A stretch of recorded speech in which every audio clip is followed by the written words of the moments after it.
I mean, the strategy was always short-term pain, right? Just Okay, ladies, we are going live. Thank you. Best wishes.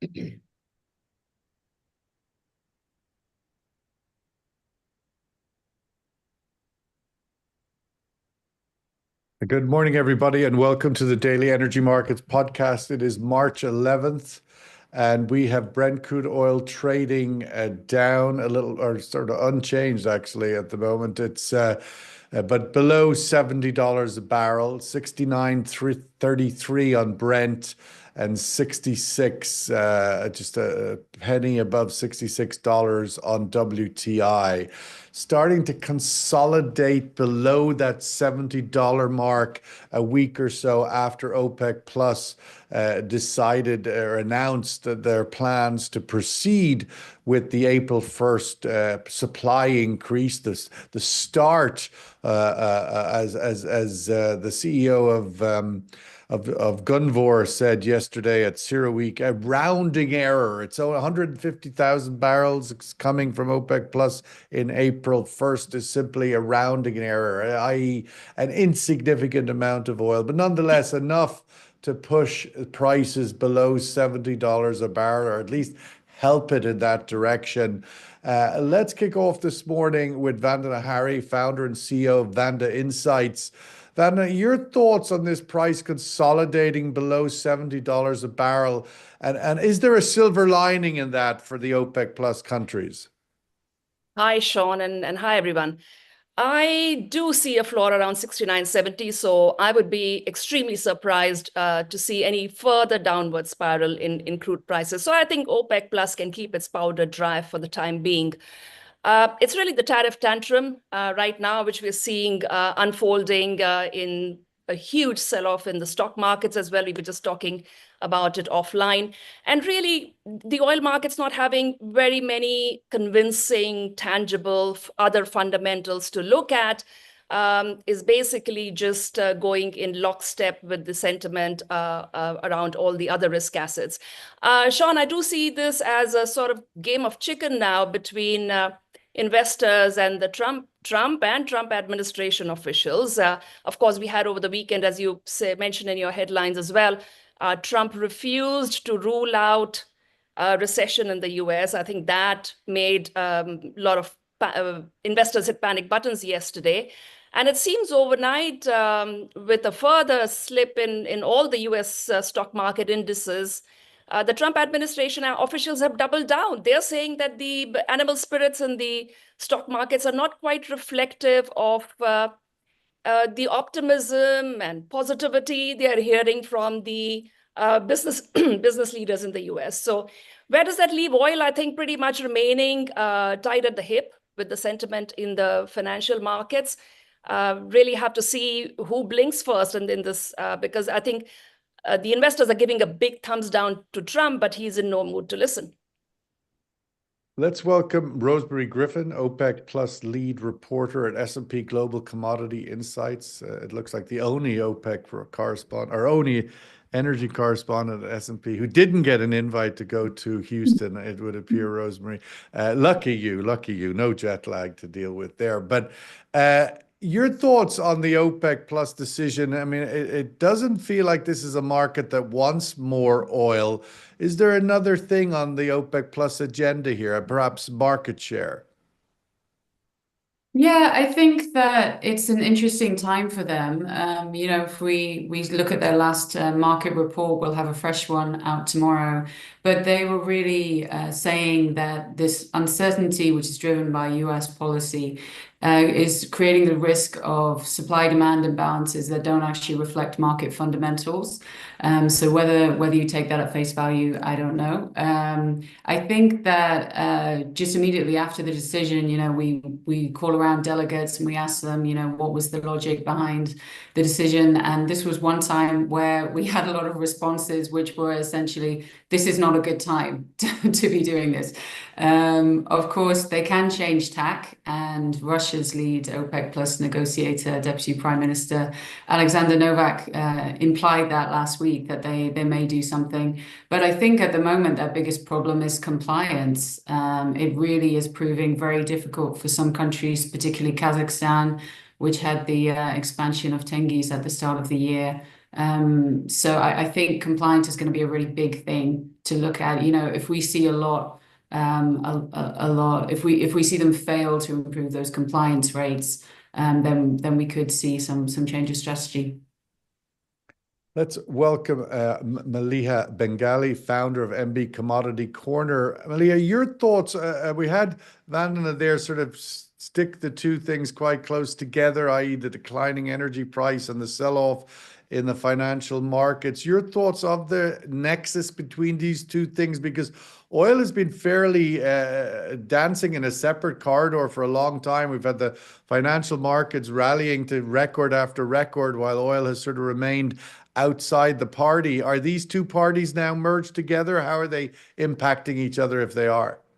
Hi, Sean. That's a really good question. So basically, we think the oil market and the technology or the S&P is moving on two different factors right now. The oil market has been weak for 3 years. Yes, we rallied 15% this year when Biden introduced those sanctions, but it's back down. There's a demand slowdown. We've been saying for the last 2 years, there is no shortage in oil. OPEC chose a very inopportune time to release this extra barrels that we withheld for the last 2 years. We wonder why now versus 2 years ago. We can discuss that later. But the point is that the market is not worried about the 135,000 barrels per day. It's more about the intention to release oil as opposed to hold it back. Most of the bulls of oil has said OPEC has a floor. It'll only basically see the demand pick up. But now they try to question as to what the fair value of oil is. Now take a step back as to what's happening in the market. People are worried about the Trump tariff uncertainty and recession fears, but this is not really a recession market. It's only the tech sector. There's massive amounts of money. People have been long just 7 or 8 stocks in the S&P index, NVIDIA, Amazon, Microsoft. So there's a massive rotation taking money out of technology into China or Europe. Look at what the DAX has done. Look at what China has done this year. It's up 20% since December. So if this really was a recession, everything would get sold up. This is the massive portfolio unwind. Yes, Trump uncertainty is causing a bit of a correction here. But the big question right now is if this really is a recession or a stagflation, then oil is going to move in tandem with the market. So right now we've seen a sort of separate issues, but going forward, the big question here is, do you believe we're in a recession or is this just a position unwind, right? So and that's what we're dealing with right now. But just to come back to your question to yourself there, why now? Why have OPEC Plus finally decided to pull the trigger now when you could argue that at least from a demand side, this is probably appears as one of the weakest windows of the last 2 years? I absolutely agree. We've said for the last few years, they should release all this oil last 2 years when the economy is strong to create the better demand. The Fed has battled with inflation. OPEC has held oil price too high. If they actually did this last year, Fed would never have an inflation issue. So you're absolutely why right. now? My question is maybe Trump. Trump is better in relationships with some of the members in OPEC. He's going tight on Iran and Venezuela, allowing Saudi to get some more market share. There's probably a backdoor deal. We don't know. But we do think it's something to do with Trump in the background because he wants lower oil to appease the US Americans. So there's something happening behind this. Trump, we say there's genius behind the madness, and people may not agree, but there is. He came into an agenda to lower bond yields, done. Lower oil, done. Lower dollar, done. So he's got an agenda because markets need this adjustment. So oil was pretty much the last piece of the puzzle. So what, essentially lower price of everything, get to kill off this inflation thing once and for all? Exactly. And then help the Fed to ease rates, because the Fed could not ease rates until inflation fell below 2% or the labor market cracked. We think he's actually forcing or giving the Fed an ammunition to cut rates. That's our logic. Call it perverse or call it genius behind the madness, but we think that he has a very specific financial agenda. Vandana, your thoughts on that? I mean, it's kind of a cut off your nose to despite your face strategy in a sense. I mean, this kind of battle between those that might argue there is a genius behind the madness and those that would say there's just madness. Your thoughts on where this goes? Again, sort of keeping it relevant to oil. At the end of the day, supply demand fundamentals. This has been a downward market for a while. China weakness on the principle of demand being the sort of the pillar that is no longer holding up the tent, and just supply exceeding the basics of demand. Where are these two things, these two sort of critical pillars, putting aside all the Trump noise, their impact on this market? So just to be clear, Sean, the pressure we have seen to come to bear on crude prices pretty much since Trump took office, or shall we say starting second and third week, when he started talking very, very seriously about tariffs, is what has seen Brent perhaps go down from where it might have been in the high 70s to $70 and below. By no means am I suggesting that the tariff tantrum is the only reason for it, right? So that is the Sorry, just to be clear, because these are kind of code words for a whole bunch of other things. But if you could just give us what you mean by tariff tantrum. You've used it about 5 times now, and I don't understand what it is. So you could just explain what it means in your shorthand. I coined it as a shortcut, Sean, so that I don't end up hogging all your show. Yeah. Well, first of all, most of the trade partner countries and investors and political leaders alike had expected that Trump's talk of massive import tariffs, and mind you, not just starting and staying at 25%, but conceivably going up to as high as 60%. The talk of reciprocal tariffs and all was bluster. So the fact that he has actually come out swinging on all fronts, China, 20% incremental tariffs on Chinese imports, and after backpedaling a little bit on Canada and... So the tariff tantrum is the reaction to his tariffs, not his tariffs. No. I would characterize it as Trump throwing a tantrum. Okay, so the Trump. Okay, so tariff tantrum is Trump's policies. Yes, okay, yes, not the reaction to his policies. Yeah, no, I would. Yeah, well, I mean, our viewers can disagree and come up with their own definitions, but this is how I see it. So to go back to my starting point, this is the single biggest recent pressure that I see on crude prices, right? But to some extent, I agree with Maliha that the market in general, now let's face it, the way we started our outlook for 2025 right at the end of last year, and a downslide in prices pretty much starting from July, right, of 2024 was a sort of bearish outlook in terms of that there's going to be more demand, more supply growth than demand growth this year. And that remains the case. I mean, look at China data recently, right? The first contraction in consumer prices in 13 months. So China's back into a disinflationary spiral, not that it ever really got out of it.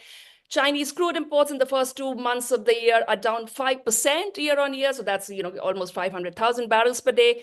So really there's no, and, US, Europe demand, again, I don't think anybody's holding out hope for anything but stagnation there.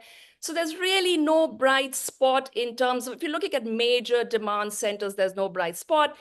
And if you look at US, Canada, Guyana, Brazil, they are all sort of proceeding with the expected increase in production. US production growth might suffer, but I think we'll have to see crude prices, WTI, go down towards 60 or below for that to happen. So all in, coming into 2025, we did have a sort of a bleak, downbeat picture on balances. And on top of that, we now have this tariffs whirlwind.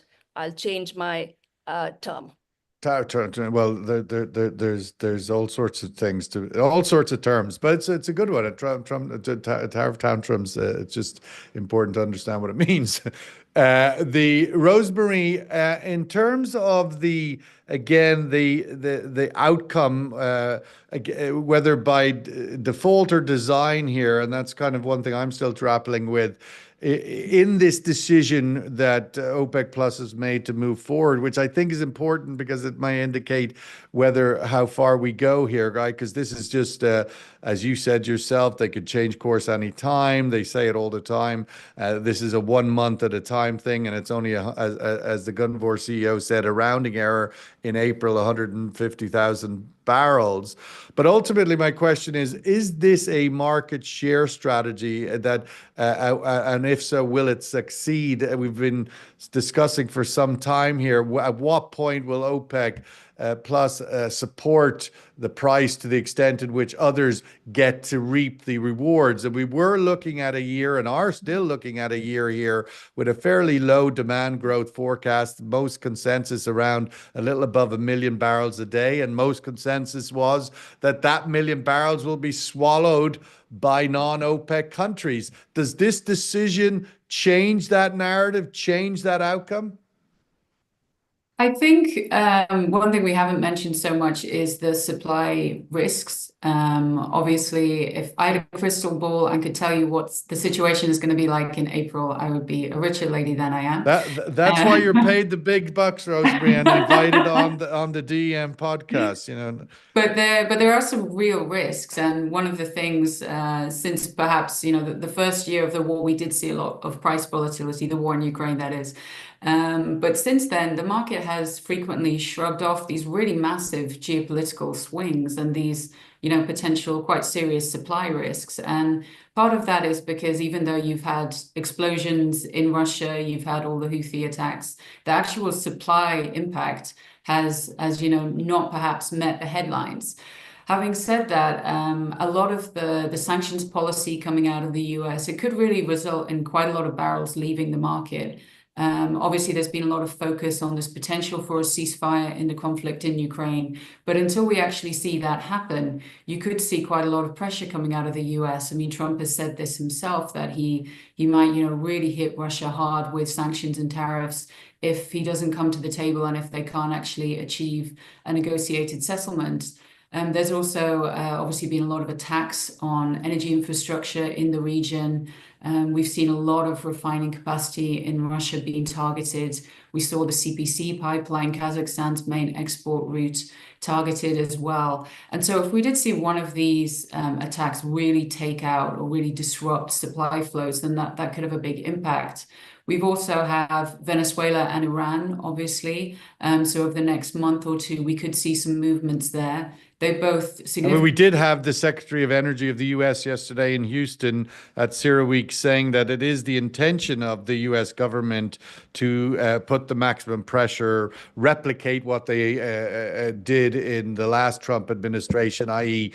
reduce Iranian exports by more than 1 million barrels a day lower than they are today. Yeah, so, the situation could look very different in April, despite these, these supply and demand forecasts. We could see supply really, really reduced, I would say.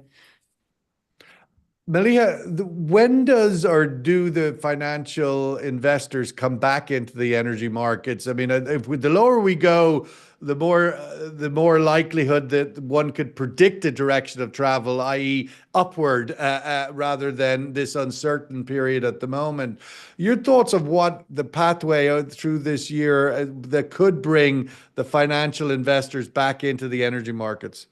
One of the main keys for the financial investors has been Chinese stimulus demand. So they've been looking at this for all of last year, and the expectation of being long oil was China's going to do a massive bazooka stimulus to play that. That's not happened for 8 or 9 months, right? So they're still waiting. I think if you start seeing the lower dollar, which we have right now, the big question is, will China start printing yuan and help boost their economy? And if they do, will that change oil demand? So that's something we're still waiting to hear. Now, having said that, China's demand has seen a secular change. I mean, it's not the old economy it was 10 years ago. So even if they do a liquidity, it's not going to be to boost in urban investment. It's going to be boosting in consumer confidence, right? So there's a very different China today versus then. But that's going to be the big thing. Do we see a massive liquidity either by QE, Fed rate cuts, or China stimulus? That's the only way financial investors will come back to the oil market, because right now, if you look at the entire spectrum, there's so much value in a lot of sectors, other commodities. Why would you want to buy oil unless you see a massive pickup in demand that sees a deficit market, right? So today, if you're looking to buy commodities, would you buy gold, buy silver, crypto. There's so much value. So the question is, why would you as a financial speculator buy oil per se? And I think the answer goes back to liquidity.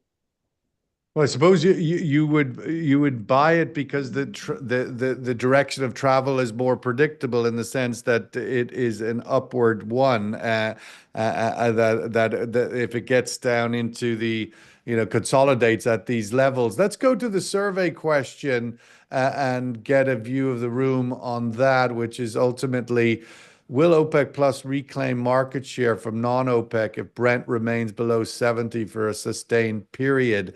I mean, will this level, we're seeing again, this big week in the oil markets, CERA week, where the industry gathers, generally the narrative, even the US Energy Secretary acknowledging that the sort of Trump policy of drill, baby, drill is unlikely to attract U.S. producers, ExxonMobil, Chevron, and others, to put more money in the ground and expand production capacity. So at these levels, the profitability of more expensive environments like deep offshore Brazil, for example, becomes less attractive. Your thoughts, Vandana, on those two things going forward into the second quarter? We have obviously the OPEC Plus decision for April. Now it is very much about, well, where does it go beyond then?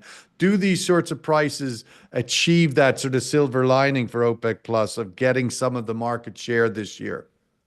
So even after OPEC Plus has returned the entire 2.2 million barrels per day of cuts back into the market, which, mind you, will be far out in September 2026, they would still have close to 3.5 million barrels per day that remains locked out of the market from previous cuts that they made starting in 2023. So really my answer to that survey question was pretty quick, which was no. I would say that OPEC Plus would need to find a way to bring back the 3.5 million barrels per day into the market, in addition to this 2.2, for them to really make a dent in the market share of the non-OPEC Plus producers. So going into Q2, I think, again, I see, not very many changes in fundamentals. Rosemary made some really good points on where the sanctions go with regard to Iran and Venezuela. I do keep them in slightly different buckets. I think Venezuela, it's not about regime change. That's my personal opinion this time around. So it would probably be easier for Trump to strike some sort of a compromise with Maduro in terms of the flows of, taking back immigrants and so on. So those sanctions might be lifted. Of course, I bet Chevron will be bearing quite a bit of pressure or lobbying the White House for that to happen. Iran is a different kettle of fish, much more hardline regime now in Tehran. So we could see Iranian exports. In fact, we've already seen Iranian exports go down quite a bit in Feb.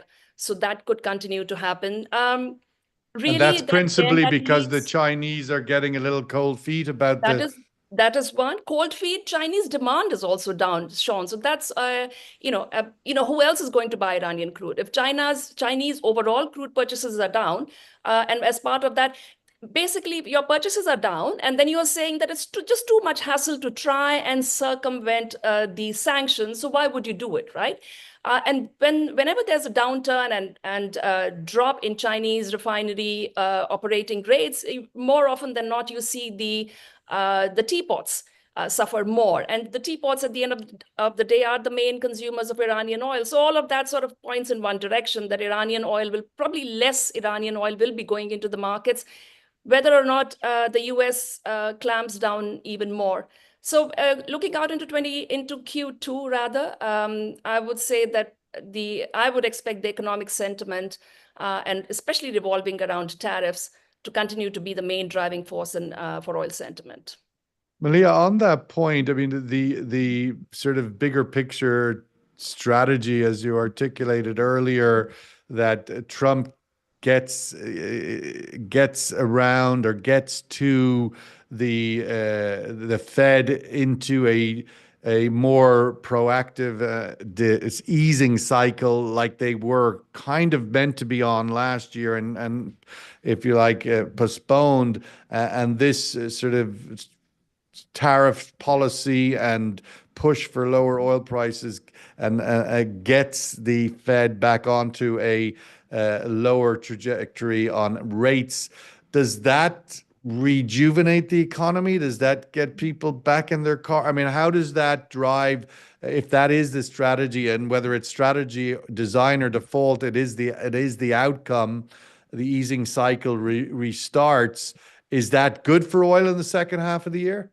So we know the Fed has a dual mandate, right? Inflation at 2% or labor market to crack. And if either one of these two things happen, it gives them room to maneuver. We know that the bar for them to cut rates is a lot lower than the bar to raise. The Fed's more dovishly positioned. Now, having said that, if they do see the labor market weakening in the next few prints, if we see inflation data lower, yes, that will help the oil price, because the main thing going forward is the manufacturing recovery. As you know, Sean, manufacturing is lagged for 2.5 years, and where services has done well. The big call for this year is if you see a recovery in manufacturing, and if that helps, obviously it'll help oil demand. So you are right, if he manages to get the Fed to lower rates or NQT or add QE, whatever you want to call it, it will help all risk assets. Absolutely. The question here is, will it actually compel the Fed? Because the Fed's played a very reactionary role. They don't actually preempt cycles. They've been chasing the bond market. We've seen this all of the last 2 years. When the bond market pricing cuts, they say we are dovish. The bond market prices hikes, they become hawkish. So end of the day, right now, they are going to probably track the bond market. So yes, once that happens,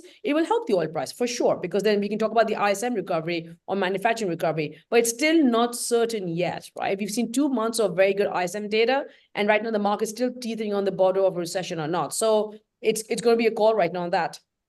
In your sort of earlier commentary, if I misread you or not, but you indicated that is the strategy of the new Trump administration to get to that outcome. Is that correct? In my humble opinion, and I know this is nothing based by actual numbers or facts, yes, I think Trump is very economically and financially motivated. Besant, who's an incredible macro hedge fund trader, and I'm a macro person, so I get Besant, he needs to lower bond yields because everything is relies on the back-end bond market, right? Consumer behavior, mortgages, housing, SMEs. So he's so focused on getting that back-end bond yield down to 4.2%. I think that's the end game. The end game is basically to push fiscal spend. The US could not go on a fiscal binge because we were teetering on the bond, on the verge of a debt collapse. So they need to get the deficit under control, which is why Doge has been so aggressive. Only if they reduce the spending and they get inflation down, will they have the room to increase spending growth. End of the day, you're taking a call on productivity and GDP growth. And that's what Trump wants. But he didn't have much to play with when he took office, right? So he's being a bit harsh right now. As we say, genius behind the madness, but let's see what will happen. But that's my view. Rosemary, looking at the sort of discipline, I mean, we've talked earlier about the idea that Trump policies, the maximum enforcement pressure on sanctions of Iran, but also we look on the other side of that coin, which is discipline within OPEC Plus. I mean, at the end of the day, the increased plan for April is very small. There's still a massive amount of idle supply or shut-in supply that could leak, that has leaked in recent times. And I'm just wondering your thoughts on the outlook for the discipline of OPEC Plus countries to maintain the cuts to Iraq. We're seeing Nigeria reports. Kazakhstan last year were very much in the naughty boy house. Where do we go forward with discipline within OPEC Plus countries as we go into an easing of more supply? Yeah, so this also ties back into your market share question, I think. And one of the things we could see is almost a rebalancing of market share within OPEC Plus. So the compensation plans have been intermittently publicized. We have heard that countries which overproduce do submit a compensation plan on a monthly basis. But what we're going to see hopefully this month is from March 17th, we're going to see those compensation plans published. Another interesting kind of nuance in that. And has previous occasions of publishing compensation plans achieved the kind of desired objective of kind of embarrassing those, whatever the intention is, that has it resulted in actually delivery? I think we've seen Iraq reduce its production quite significantly. Kazakhstan, which is the other obviously big overproducer, has struggled given that Tengiz expanded at the start of the year. And Kazakhstan has a slightly different profile compared to many of the other OPEC plus countries in that it has these big IOCs, it has commitments to them. It's less flexible. On the other hand, one of the strategies we saw them employ last year was to have maintenance at some of these giant fields, which can, take 200,000 or 300,000 barrels a day off on a monthly basis. They haven't announced any maintenance plans yet for this year, but that's one way that they could do it.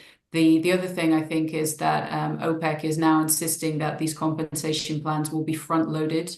They have until next year to compensate for these cuts. So there was a bit of a sense that maybe countries will just say, oh, in December 2025, I'll cut 500,000 barrels a day. And then by December 2025, who knows what the situation will be. So it'll be interesting to see if they're actually able to secure some bigger compensation cuts earlier on. And that will kind of give a direction of the market. In essence, if there is cheating, quote unquote, then the downward pressure we've seen maybe accelerates. Will OPEC reclaim market share? Yes, here 2-1. It's certainly the big question over the future of time. Do we get every day that passes closer to the date where finally the low-cost producers say that's enough, let's produce everything we can? I know sitting here in the UAE that there is a lot of stress about carrying 2 million barrels a day of idle capacity. It's incredibly expensive after investing billions of dollars, and it just seems unlikely that these countries can hold that for forever and ever. And I think that sort of always hangs out there as the big question mark, as the inevitable day it seems to come. But at the moment, it's not there, and we have these cuts and supply management holding oil prices at close to 70, but now consolidating below 70. Will the big party in Houston this week talk it up or not? It's sort of a weird, I would think a weird somewhat coexistence. You have all of the oil industry going, yeah, we love Trump, we got him into office, and and at the same token, he's giving us lower revenues. So I don't know how much we could love him for how long. Rosemary Griffin, thank you so much. As always, Vandana Hari, Star, Malia Magali, nobody like you guys. Thank you so much. And it's not even International Women's Day, and we've three of the best international energy analysts all on the stage together. Thank you, guys. Look forward to seeing you all.